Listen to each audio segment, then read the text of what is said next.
Forget that Pakistan downed India's Rafale jets. Forget that we took down 6 of their aircraft. Let's put that aside for a moment. The real devastation, what was about to happen or could happen in the future, is something beyond imagination. Here's the scenario. Donald Trump made a deal with the Houthis in Yemen, abandoning Israel mid-conflict. Remember, it was Trump himself who reignited the war with Yemen. And now 3 American F-18 have reportedly been shot down, though the U.S. denies it. Houthis fired missiles, and America's aircraft carrier made a sudden maneuver, causing 1 plane to go down immediately and 2 more later. These were shot in self-defense. But what the New York Times and global media just broke is spine-chilling. Forget Rafales. America's F-35 stealth fighter almost got destroyed. A jet worth over $100 million narrowly escaped being hit. And the same goes for an F-16. What happened was unthinkable. The F-35 and F-16 were detected by Yemen's radar, technology allegedly sourced from China, Iran, or Russia. When detected, the Houthis fired surface-to-air missiles, and just within a second or two, the American jets barely dodged destruction. If they had been hit, the pilots could have been captured alive in Yemen, an embarrassment the U.S. could never afford. Major outlets are now saying that America's era of air superiority may be over. If Yemen can detect an F-35, what about the radar systems of China, Russia, or Iran?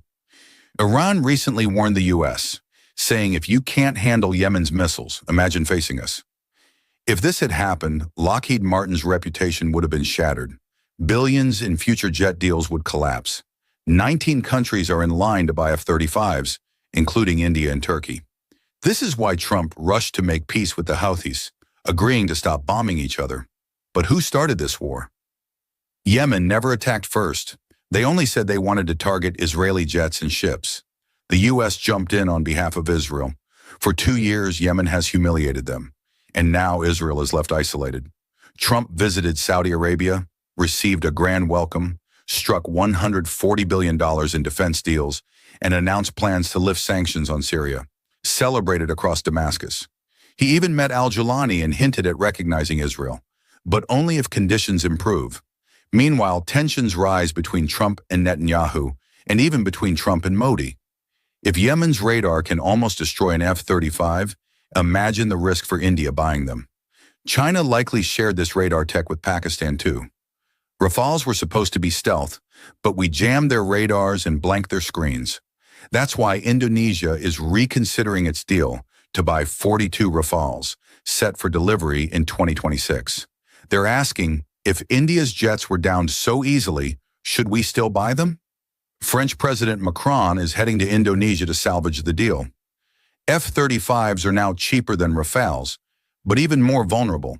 And India's belief in Rafales as game changers has crumbled after facing China's J-10C.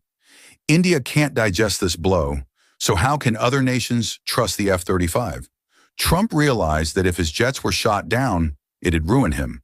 So he walked away and is now eyeing a deal with Iran too, much to Israel's dismay. If Israeli F-35s enter Iranian airspace, they'll be shot down and their pilots captured. This is the real story. If Yemen has this capability, what must Iran have? If Iran has Chinese tech, imagine what China has and what Pakistan could get. In today's world, stealth fighters can be detected and targeted. So what's left? Pakistan has already proven its capabilities, and now India is being pushed to buy the very jets that are falling apart in real combat. The world is watching. The rise of China, Iran, and Russia is clear, and Yemen has joined that list of victors.